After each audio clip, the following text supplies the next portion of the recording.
Bismillahirrahmanirrahim. Assalamualaikum warahmatullahi wabarakatuh. Rabbi shrah li sadri wa yassir li amri wahlul 'uqdatam min lisani yafqahu qawli. Subhanaka la ilma lana illa ma 'allamtana innaka antal alimul hakim. Rabbi zidna ilman nafi'a warzuqna fahma. Amin amin ya rabbal alamin.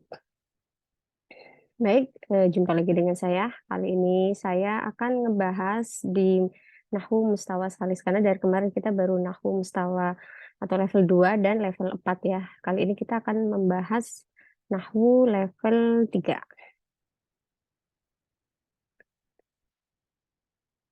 Oke, ini dia. Dengar ya. Bismillahirrahmanirrahim. Ini darsul awal. Darsul awal itu membahas tentang alamatul ismi atau tanda-tanda kalimah isim. Ingat, kita sudah membahas di pertemuan yang kedua poin 1 sampai 4 ya. Yang atau Nahwu Mustawasani dari 1 sampai 4 di situ dibahas bahwasanya kalimah dalam bahasa Arab maksudnya adalah kata ya. Nah, alamatul ismi tanda-tanda kalimah isim atau tanda-tanda jenis kata yang isim. Pertama, kita langsung kaidah lil ismi alamat yu'rafu biha. Kalimah isim itu memiliki tanda-tanda yang dengannya dia dikenal. Maksudnya dengannya kita tuh bisa tahu itu kalimah isim. Apa aja? Pertama al-jarru mislu min biladin. Oke. Jadi, ada catatan yang harus kita Alhamdulillah. Harus kita ingat apa itu bahwasanya nih hanya kalimah isim yang dihukumi majrur ya, hanya kalimat isim yang dihukumi majrur berarti maka tidak ada kalimah fiil yang dihukumi majrur. Sebuah kata menjadi majrur itu ada dua alasan ya. Pertama, sebuah kata atau kalimah menjadi majrur dengan dua alasan. Pertama adalah jika didahului huruf jar seperti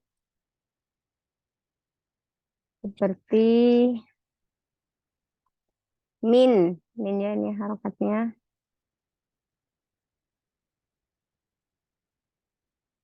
seperti min,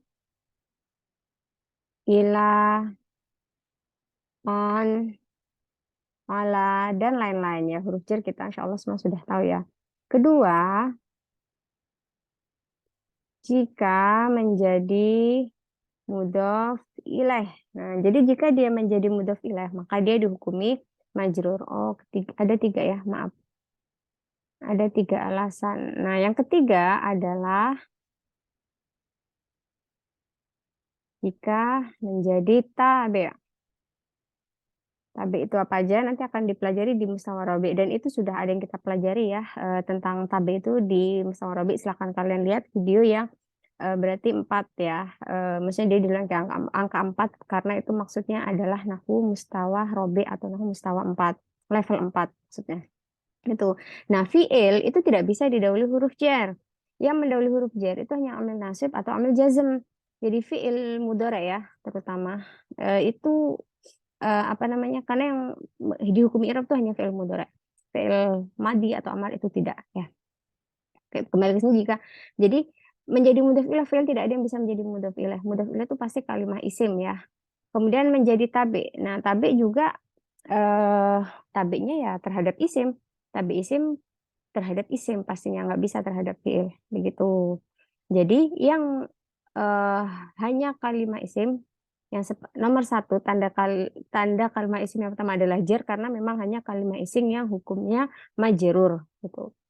Yang kedua tanwin mislu gulamun. Nah, kita tahu tidak ada fiil yang dia dihukum yang memiliki tanwin ya. Yaf'ulu yaf'ulani, fa'ala fa'ala, fa'alu, fa'ala yaf'ulu, if'al gitu kan itu Tidak ada kalimah fi'il yang diberi tanwin. Maka tanwin itu menjadi ciri khas untuk kalimah isim.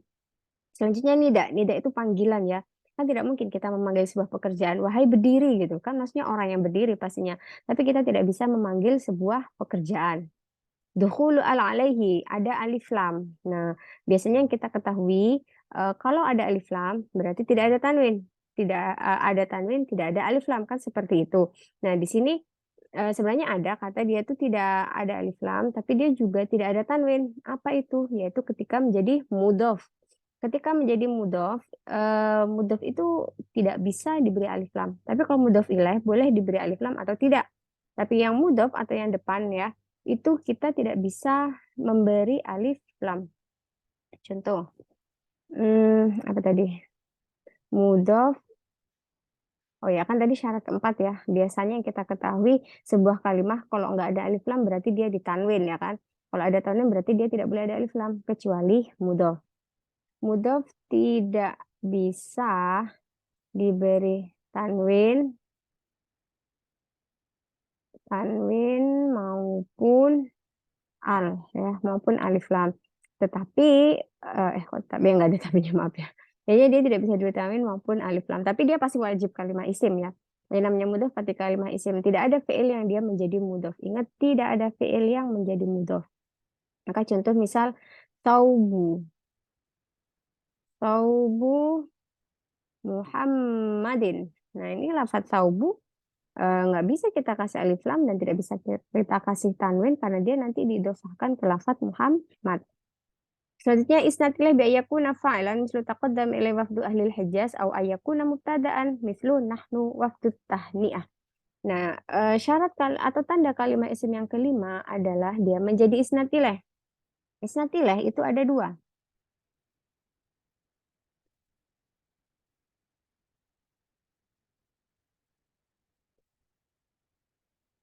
Isnad ilaih itu ada dua.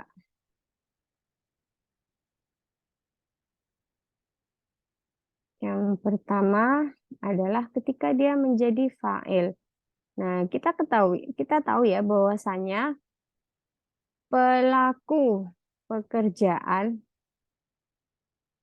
tidak mungkin berupa pekerjaan juga, ya kan? Berdiri, pasti yang berdiri itu kan adalah ada sosoknya gitu. Entah dia manusia, hewan, ataupun barang. Yang jelas dia tidak mungkin sebuah kata kerja atau kalimat fi'il. Maka yang menjadi fa'il atau yang menjadi pelaku sebuah pekerjaan itu pasti adalah kalimah isim. Nah, kedua itu adalah mubtada. Jadi mubtada dan fa'il itu memiliki istilah tersendiri, yaitu mereka isnad ilaih. Istilah kata kalau di kelas gitu ya, misal ada Mawar, Melati, dan Yasmin gitu. Misal Mawar, Melati, Yasmin itu mereka memiliki persamaan. Apa persamaan di antara mereka? Yaitu mereka sama-sama siswa atau mahasiswa di kelas level 3 gitu. Nah, kelas level 3-nya ini yang dinamakan isnad ilaih. Isnad ilaih itu kelompoknya atau anggotanya ada dua, yaitu si fa'il dan si mubtada. Nah, definisi mubtada itu kan adalah kalimah isim yang berada di awal jumlah. Ya, kalimah isim yang berada di awal jumlah itu namanya dia adalah sebagai mubtada. Maka tidak mungkin mubtada ini berupa kalimah fi'il. Dia pasti kalimah isim. Begitu ya. Sudah ini kaedahnya. Jadi, saya simpulkan, tanda-tanda kalimah isim itu ada 5. Yang pertama, dia majrur, dan berarti tidak ada kalimah fi'il yang majrur. Kedua, tanwin, berarti tidak ada kalimah fi'il yang yang memiliki tanwin. Ketiga, nida, berarti tidak ada kalimah fi'il yang kita panggil, ya kan? Dukhulu alaihi, yang berarti tidak ada alif lam dalam kalimah fi'il. Karena kalau ada alif lam, berarti dia pasti kalimah isim. Kemudian isnad ilaih. Seperti tadi yang saya katakan, isnad ilaih itu adalah kayak kelompok gitu ya. Anggotanya adalah si fa'il dan si mubtada. Yang berarti fa'il dan mubtada itu pasti kalimah isim, tidak mungkin dia berupa kalimah fi'il. Begitu ya. Oke, selanjutnya ini latihannya mudah saja ya. Mana yang kalimah isim, insya Allah dengan lewat ciri-ciri ini kita bisa menebak mana aja yang kalimat isim. Dan kalian bisa menjawab menjawab ada dua tandanya ya. Halo, tes kok mic-nya nggak jalan ya? Tapi mestinya sama. Apa satu kata tuh boleh memiliki dua tanda ya. Kayak misal Muhammadun, Syabun Muslimun. Berarti Muhammadun itu dia tanda kalimat isimnya pertama karena dia isnad ilaih, dia sebagai mubtada ya kan. Tanda kedua dia memiliki tanwin. Syabun, oh tandanya adalah tanwin. Muslimun tandanya tanwin begitu. Dan seterusnya ya. Jadi kalian ketika akan menjawab ini itu boleh menjawab dengan cara ya satu kata tuh memiliki dua tanda kalimat, dua tanda gitu. Baik, selanjutnya kita masuk ke ad-darsu as-sani tentang al-ismu al-mu'rab wal ismu al-mabni. Isim mu'rab dan isim mabni.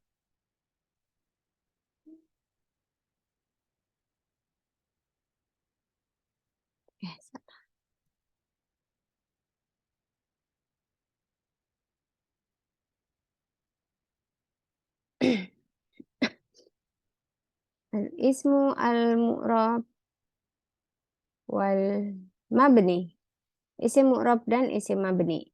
Ya.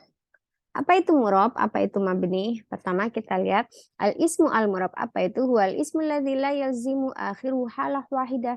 Isim murab adalah isim yang akhirnya dia tidak wajib memiliki satu bentuk.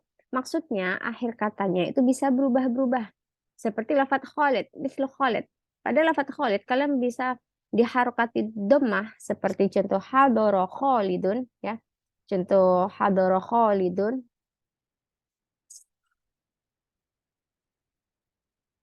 Mic-nya, nah ada nggak keluar gitu ya, tapi ternyata tetap jalan sih. Habaro Khalidun, di situ lafadz Khalidun dia berharokat dhammah ya. Kemudian wa ro'aitu Khalidan, lafadz Khalidan dalnya itu diharokati fathah, dan wasalamtu ala Khalidin, din itu dia diharokati kasrah, din. Maka lafadz Khalid itu kalian bisa berkata Khalidun, Khalidan, Khalidin. Perubahan harokat dal yang terkadang di doma, terkadang di fathah, dan terkadang di kasroh, itu menandakan bahwasanya ini adalah isim mu'rob. Karena isim mu'rob adalah sebuah kata atau kalimat isim yang akhirnya itu tidak memiliki satu bentuk gitu. Maksudnya tidak memiliki satu bentuk ya itu tadi. Dia harokatnya bisa berubah-berubah kholidun, kholidan, kholidin. Dan perubahan ini tidak hanya terjadi dalam bentuk harokat ya, bisa juga terjadi dalam bentuk sebuah huruf. Maksudnya kadang dia pakai alif, kadang pakai ya, kadang ada nun, kadang nunnya nggak ada, hilang, seperti itu. Yang jelas, makanya di sini didefinisikan bentuk akhirnya itu tidak memiliki satu bentuk yang pakem, tapi dia bisa berubah-berubah begitu. Yang kedua adalah isim mabni. Isim mabni huwa ismul ladzi yalzamu akhiruhu halah wahidah. Sebuah kalimah isim yang akhirnya itu memiliki satu bentuk atau satu pola. Dia nggak mungkin bisa berubah-berubah. Contohnya aladzi. Taqulu hadaral ladzi najaha. Ra'aitul ladzi najaha. Salamtu alal ladzi najaha. Sekarang kalian lihat ya perbandingannya ya. Yang atas itu mu'rab, yang bawah mabni ya. Yang mu'rab, yang bawah itu mungkin saya buat bagan aja kotak biar enak. Hmm,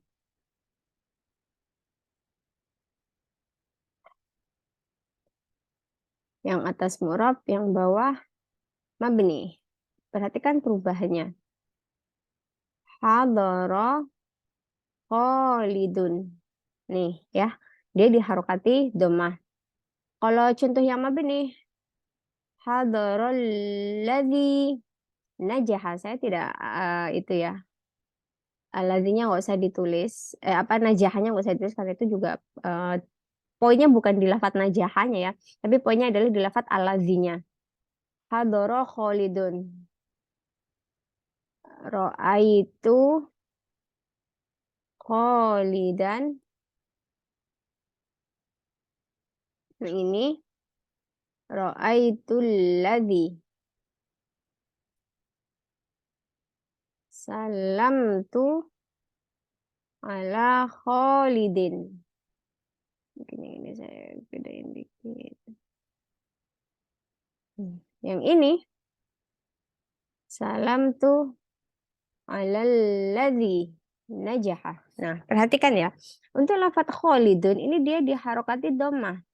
Tapi aladzinya nggak ada harokat dhammah di situ. Dan di mana-mana aladzi pasti kita baca aladzi.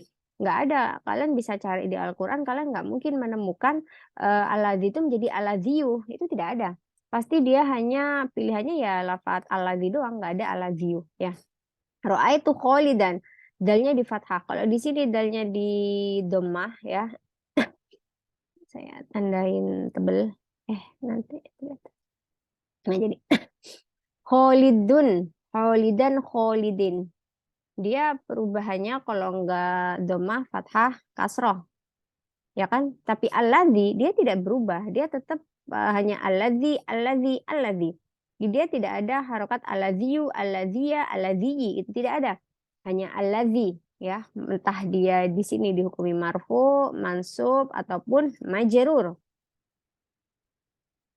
Apa itu? Mungkin nanti aja lah ya. Oke, jadi mau dia dihukumi marfu, mansub ataupun majrur, aladzi tetap dibaca aladzi, dia tidak berubah harokatnya menjadi aladziyu, aladzia atau aladzi atau aladza, aladzi, aladu, itu tidak ada itu dalam bahasa Arab ya. Nah, di mana-mana selamanya dia adalah aladzi. Sedangkan Khalidun dia bisa kita rubah menjadi dan, din, dun. Itu bisa dipahami ya, perubah bedanya itu di mana. Jadi kalau mu'rob, harokatnya atau bentuk akhirnya itu dia bisa berubah-berubah. Tapi kalau mabni, bentuk akhirnya, bentuk akhir tuh ini loh, huruf terakhirnya nih. Nah. Huruf terakhirnya tuh nggak ada perubahan. Tapi kalau mu'rob, bentuk akhirnya nih, dalnya nih ya, itu akhiruhu itu maksudnya akhir katanya ini. Itu dia bisa berubah. Kalau mu'rob, kalau mabni tidak bisa berubah. Nah, sekarang minal asmal mabni. Apa aja sih isim mabni itu? Pertama adalah isim domir. Seperti huwa, ana. Ya, kalian bisa tasrif huwa, huma, hum, ya, huma, hunna, anta, antuma, antum, anti, antuma, antunna, ana, nahnu. Itu tidak ada yang berubah harokatnya. Selamanya huwa, nggak bisa huwu, huwi, huwu. Nggak bisa huwa, huwi, huwu, huwa, wi gitu. Nggak ada kan? Huwa, huma. Nggak bisa huma pakai alif, nanti kadang-kadang pakai ya humai gitu. Misal itu nggak ada tuh. Selamanya huwa, huma, hum. Hum itu pun selamanya kok hum, nggak bisa huma, humi, humu gitu. Harokat mimnya itu kan nggak mungkin berubah ya. Anta, anta kalau harokatnya dirubah jadi anti udah beda lagi maksudnya. Kalau anta itu laki, kalau anti itu perempuan. Nah, ini menunjukkan bahwasanya isim domir itu termasuk isim mabni. Kenapa? Karena akhirnya akhir katanya itu dia tidak berubah. Selanjutnya isim isyarah. Isim isyarah adalah hadza, hadzihi, dzalika, tilka. Itu juga sama, selamanya tidak bisa kita berkata dzaliku, dzalika, dzaliki. Tilka, tilku, tilki nggak bisa. Selamanya tilka, selamanya dzalika. Selamanya hadza, selamanya hadzihi. Nggak bisa hadzihu, hadziha, itu nggak ada. Harokat haknya itu selamanya di kasroh ya kan, hadzihi. Ismu mausul alladzi, allati, alladzani, allatani. Ini sepertinya akan kalian pelajari di Mustawa Sani ya. Nanti di Mustawa Sani kita akan membahas secara lebih spesifik tentang contoh-contoh isim domir, isim isyarah, dan isim mausul. Selanjutnya adalah isim syarat. Isim syarat seperti man yufshi siruhu yasiru abdan li ghairih. Yang mana yang merupakan isim syarat yaitu man. Nah, lafaz man selamanya man nunnya disukun. Dia nggak bisa berubah menjadi mana mini munu. Nunnya kalian ganti dengan harokat domah seperti kholidun, manu gitu, itu ya udah beda. Ya nggak ada artinya malah ya gitu. Kalau yang kita mau itu adalah man yang artinya siapa, atau kalau di isim syarat berarti barang siapa ya. Seperti misal banyak ya hadis Nabi, apa ya? Misal man akalah syaba'a gitu. Siapa yang makan maka dia akan kenyang. Namanya sini adalah man isim syarat. Nah, yang mana di situ dia tidak bisa kita baca mana, mani, manu, itu nggak bisa. Selamanya itu man. Ismul istifham atau kata tanya. Man yarda yasur abdan li ghairi, ayasur abdan li ghairi. Siapa yang ridho, atau man yakul hadza? Kata tanya kan? Siapa yang makan ini?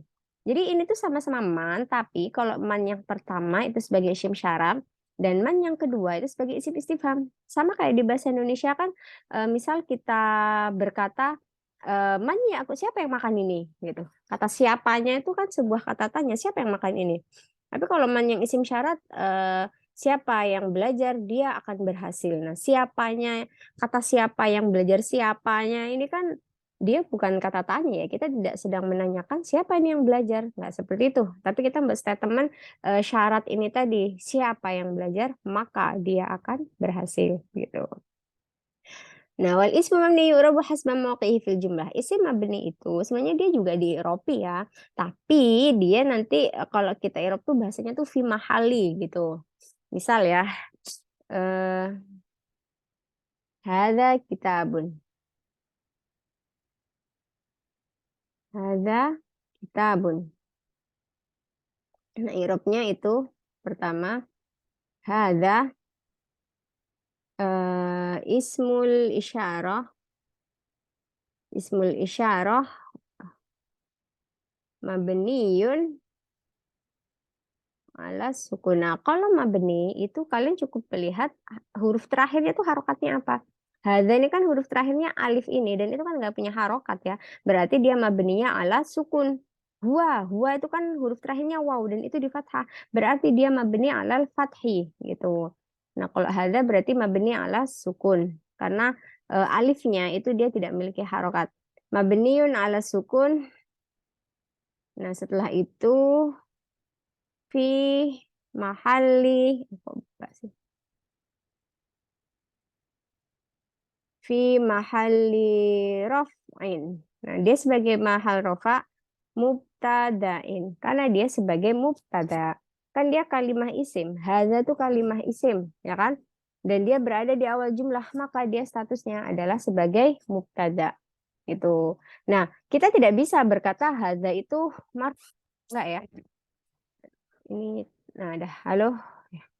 Saya tuh takut ini tuh kadang apa nih, pasti sign atau tanda mic-nya nyala nih nggak nggak ada hijaunya ya. Ini saya kan pakai Zoom. Oke, kembali. Jadi hadza itu kalimat isim dan dia di awal jumlah. Kalimat isim yang berada di awal jumlah itu statusnya sebagai mubtada dan mubtada itu hukumnya marfu. Maka di sini lihat isim mabni yu'rabu hasba mauqi'i fil jumlah, dia tetap di i'rabi, tetapi tanda i'rabnya itu tidak kita wujudkan gitu ya. Maka sini fi mahali raf'in mubtada. Kalau kalimah isim kita akan berkata marfu'un mubtadaun gitu. Mubtadaun marfu'un, dia mubtada maka dia hukumnya marfu'. Tapi kalau isim mabni kita hanya berkata fi mahali gitu ya. Sebentar dulu. Saya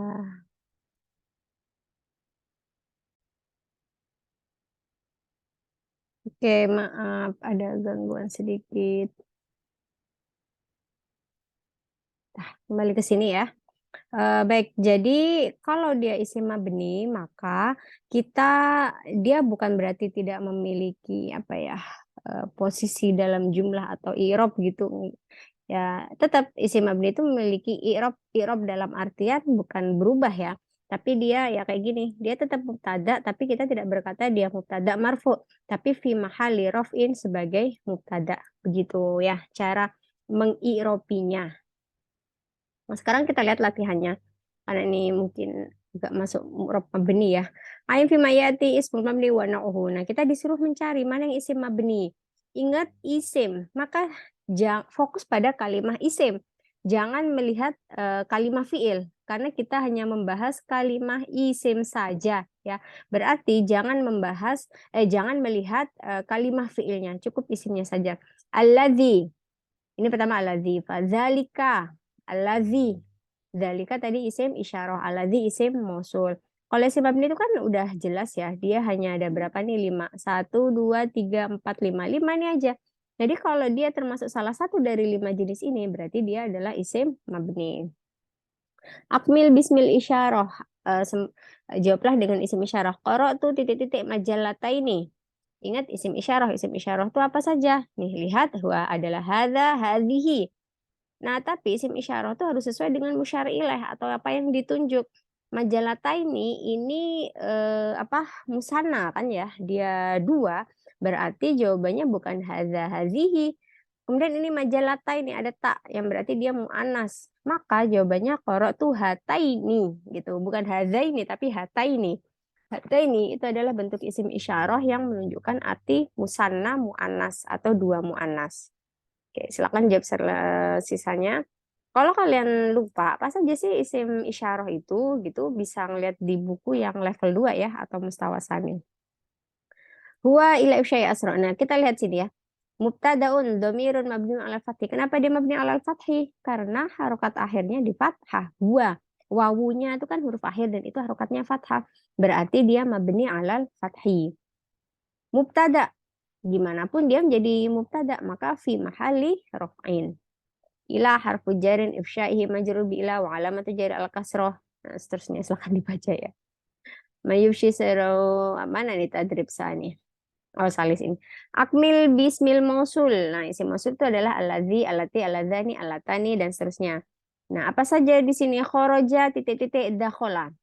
Dakhola. Ingat, isim mausul itu diisi dengan apa ini ya? Kita lihat aja kata-kata setelahnya. Kalau dakhola itu kadang fi'il madi dengan fa'il domir huwa, ya kan? Huwa berarti dia mufrad mu'anas, ya kan? Dakhola itu domirnya huwa itu mufrad muzakkar, maaf. Mufrad muzakkar berarti khoroja titik-titiknya kita isi dengan allazi. Karena allazi itu untuk mufrad muzakkar. Begitu. Kemudian akmil bismi domir munasib. Ini diisi dengan isim domir. Titik-titik muhandisun kahrubaiyun. Muhandisun ini satu orang dan dia mudzakkar atau mufrad mudzakkar. Maka isim domir yang digunakan untuk mufrad mudzakkar adalah domir huwa. Huwa muhandisun kahrubaiyun. Akmil bismi istifham. Istifham kata tanya, insya Allah banyak yang sudah tahu ya kalau istifham. Titik-titik sami'an nasihah. Boleh kita isi man sami'an nasihah. Siapa yang mendengar nasihat? Gitu. Arif mantah tauhid. Ini mungkin kita lewati dulu atau ya bagi siapa yang mau jawab silahkan yang bisa jawab. Kenapa? Karena kan kita belum benar-benar secara spesifik mempelajari mu'rab itu apa aja sih gitu loh. Maksudnya, oh ada di mustawasan itu kita udah belajar mubtada ya saya lupa. Fa'il ada nggak ya? Lupa saya ada kayaknya. Ya berarti ini dia ini kalau nggak apa mubtada, khobar, fa'il, maf'ul bih, isim ina, isim kana, khobar ina, dan khobar kana. Ya kurang lebih itu aja ya. Gitu. Dari susahnya tentang alamatul fi'il ini kayaknya nyambung juga setelahnya masih pembahasan fi'il. Jadi mungkin akan kita pelajari di pertemuan atau di video selanjutnya ya. Baik, semoga apa yang kita pelajari hari ini bermanfaat dan bisa membantu kalian dalam memahami kitab Nahwu Silsilah Ta'lim Lughal Arabiyyah. Semoga Allah memberkahi perjumpaan kita hari ini.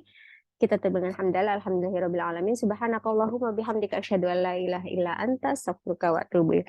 Wassalamualaikum warahmatullahi wabarakatuh.